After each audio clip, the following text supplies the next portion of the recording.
Yeah, this is Tactical Red, your Tactical United, and Manchester United got the win. Eventually got the win. Deservedly, I'm not so sure, because Villa was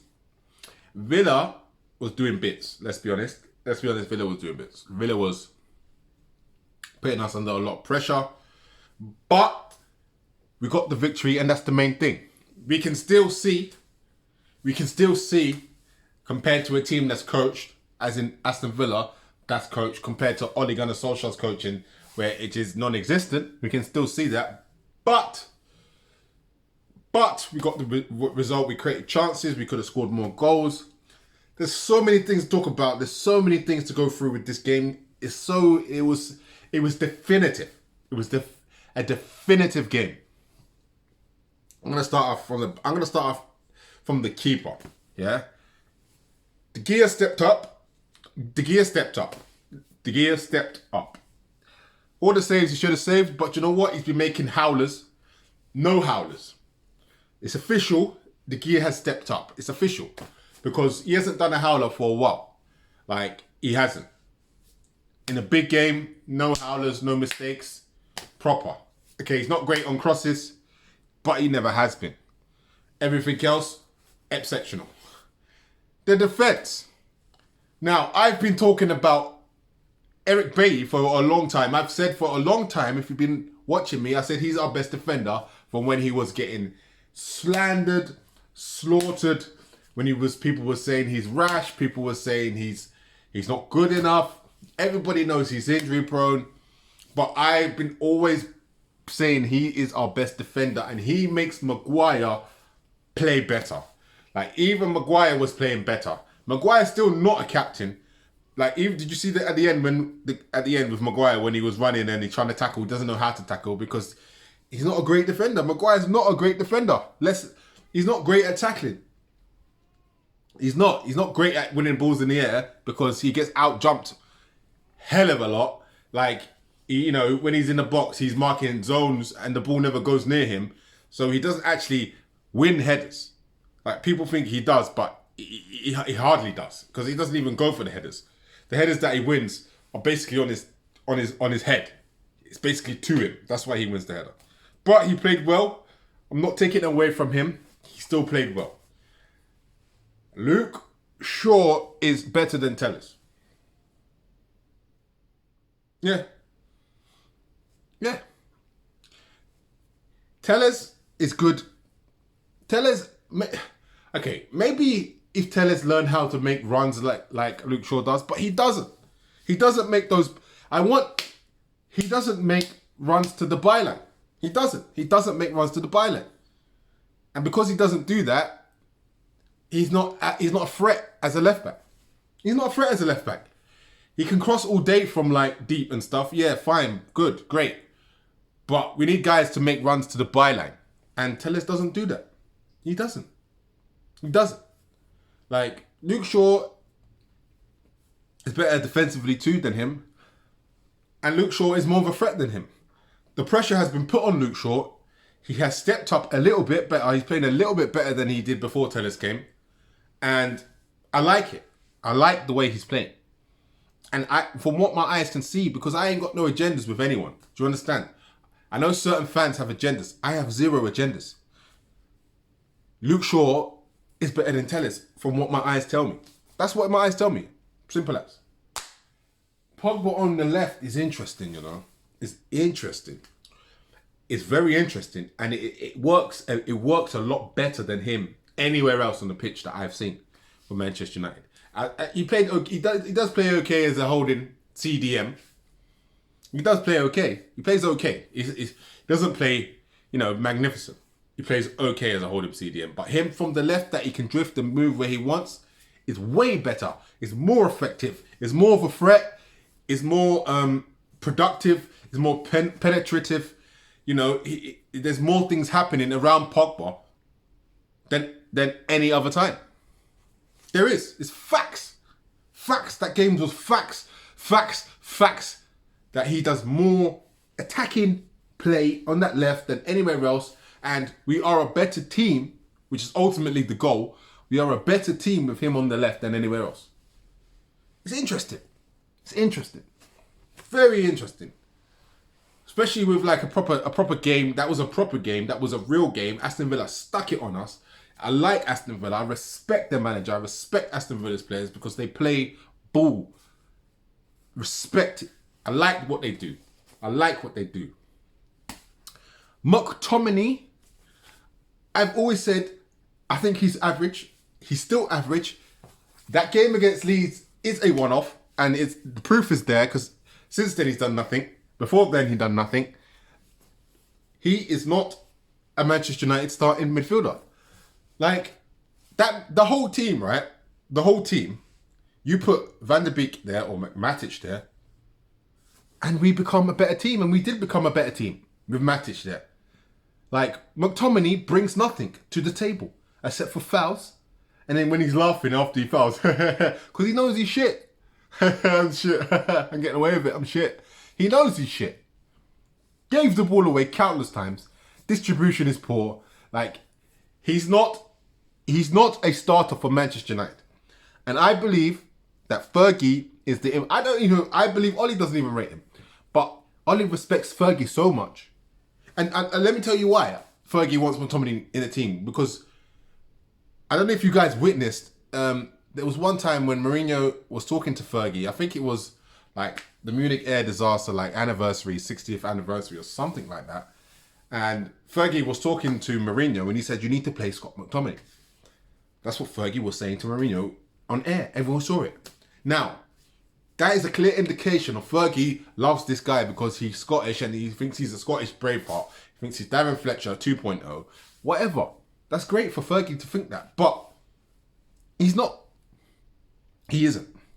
And he doesn't help our team in any fashion. Not really. He only helps with the closing down because he's quick off the mark.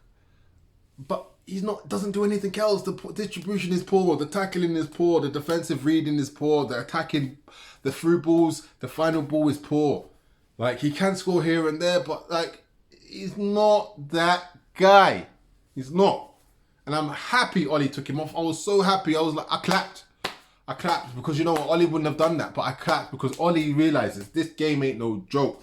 Yeah, we're not here to like try and make people happy anymore. We're here to win. Yeah, we're here to win. And he made the decision and he made the correct decision. Fred played okay. I'm still like with Fred. I'm still get frustrated with Fred a little bit. Because he gives the ball away, because he does rash things. It's still a little bit annoying. He can't shoot.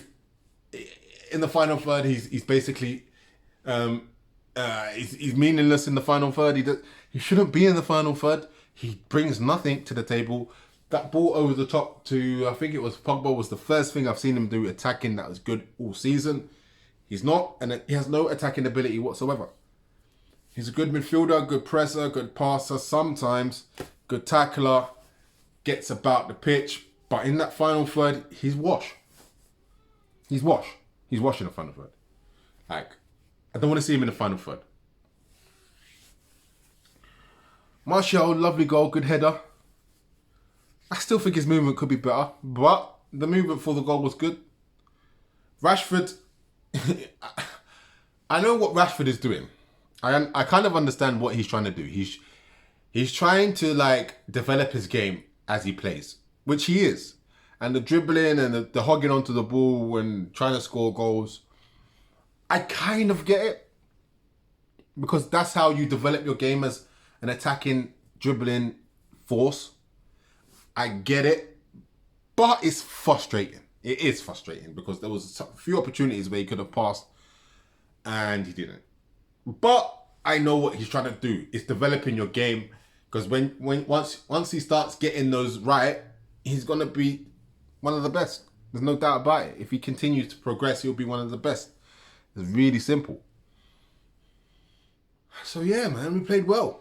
We played well. We got the job done. Like, I'm just going to say this. Like, Grealish is better than Fernandes. Grealish is better than Fernandes. Like, I don't care what anyone wants to tell me. I don't care if you're Fernandes FC, if you're Fernandes FC. Grealish is better than Fernandes. There's no doubt. If I had Grealish, I would take out Fernandes because he's better. Grealish is better. He is. Like, look what he does in the game compared to what Fernandes does. It's another level. Like Fernandes is here, Grealish is here. So it's another level. It's another level. Like Grealish is another level of player compared to Fernandes. And Fernandes is top. Like Grealish is better. Grealish is better. Like we need to sign that guy. Like we need to sign him. We need to sign the guy. The guy is serious. The guy's world class. World class. I am telling you, the guy is world class. Elite level footballer. Like he's such a baller. He's such a baller. He's such a baller. Like like he's my favorite player to watch in the Premier League, bar none. Like he just makes games. He makes football how like I watch football with like my favorite players: Zidane, Rivaldo, Ronaldo, the Brazilian one, Figo, Giggs, Scholes, these types of players, Zola, Bergkamp.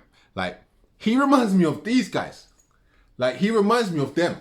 He reminds me of them type of footballers because these guys make you want to watch football. Like, all this tactics and pressing and la la la. Yeah, whatever. This type of player, he makes you want to watch the football. And Ollie wants him because he knows him at Old Trafford is the next thing. You could play him on the left, you could play him number 10, you could play him on the right. It don't matter. Like, see what, like, if we sold Pogba, like, because I like Pogba on that left, but if we sell Pogba for Grealish, I'm happy for that. I'm down for that. Like, because he's better than Pogba. He is. Like, he is. There's no doubt about it. And Pogba's very good. But he's better than Pogba. Pogba probably has a few different qualities, but overall, he's better. And Villa made that game. The manager made that game very well. The tactics from the manager, the way Villa pressed, the way Villa played football, is better than us. It is. Like, it's obvious to see that there's coaching. This is what I mean by coaching. This is what I mean by Ollie's level of coaching compared to everyone else that can coach. It's not on the levels. It's not. And it's just there to be seen. And I'm not saying that Ollie's, he's done well to get us to where we are. Like, no doubt. But he should be there. This is where we should be. Look what he spent 350 odd million, in 3 transfer windows, 3 transfer windows, that amount of money. Why should we not be there? We should be there. We should be there. And I still think he doesn't develop players, but other than that, he's doing his job at the moment. I can't take it away from man. I'm not like, he's the guy, because I still don't believe that he is the guy. But I can't take away from him. He's doing his job. He's getting the job done. Like someone's painting your house. You don't really like the guy. You don't really think he's that talented, but you know what? He painted your house. It's kind of nice. Got the job done. Whatever. That's what he's doing right now. He's getting the job. Painting the house, isn't it? He's painting the house. But we've got to beat Burnley. And then it's the big one against Liverpool. Big one. That's a big one still. That's a big one. I want to see the Pogba on the left, Martial, Rashford thing for a few games. I want to see that. Because you know what? I think it can cause a lot of teams a lot of problems. With Bruno Fernandes there, and then Fred, and I would put Fred and Van der Beek or Matic, whatever, or like just not Scott McTominay, like not Scott McTominay, just not Scott McTominay. Like he's nothing. He's a nothing player. Bailly, like you saw the love that Bailly was getting from the players because the players know that Bailly is the man. Bailly is better than Maguire. Who looks like the £80 million centre back? Eric Bailly or Harry Maguire? Eric Bailly. If you had to choose, you would say Eric Bailly. If you want to buy someone right now, are you going to buy it? Bailly or Maguire? You're going to buy Bailly. There is no coincidence that since he's come in the team, we've won every game. There's no coincidence. Bailly is the guy. We look way better with him. The players look more happy with him. Solskjaer knows he's the better defender, but would never admit it. And you know what? Like, it just works. It just works. Like, Maguire played okay. Luke Shaw looks good. Better than Tellers. And you know what? we're in the title race. But for how long? Who knows? You know what? I swear down, if Ollie was to just never play McTominay, I'll be Ollie in. If Ollie was never to play McTominay, like, I would be Ollie in. I would hands down. But I know every now and then he's going to play the guy, and every now and then McTominay's going to stink out the place. Yeah? He does, like Van der Beek, Van der Beek and Fred couldn't hold that midfield down. Of course they could, easy. Look at that Douglas Luiz. Yeah? That Aston Villa guy, Douglas Luiz. He's got techers. And he can tackle, just like Van der Beek. Like, you don't need to be this robust fucking, you know, all-action midfielder to be able to defend. Like, you can still have techers and footballing ability and defend. But this is why I'm never fully confident with Ollie, because he doesn't understand things like that. Because he's got all these English type coaches around him who don't believe in things like that. You know, but their coach got this Douglas Luiz guy. He's sick. Honestly, I would cop him easy. He's a very good player, very good, and very good on the ball. Don't give it away. Trust me. Anyway, we're joint top right now, and I'm tactical red, and I can't believe it that we're joint top. I can't believe it. I don't believe it. But let's see how long it lasts, because I'm not getting gassed. Because you see that those performances, it can go either way. The games can go either way. Like, there's going to be a time when the game's going to go the other way. Trust me. Because if you ain't got the right tactics, you ain't got the consistency. And that's why he keeps talking about changing the team. And that's what happens. You don't get consistent performances. But you don't understand that, because he wants to kiss a certain man's arse like McTominay. You know what I mean? Really, he's kissing Fergie's ass. Anyway, I'm Tactical Red. This is Tactical United. Top of the league. Let's do it.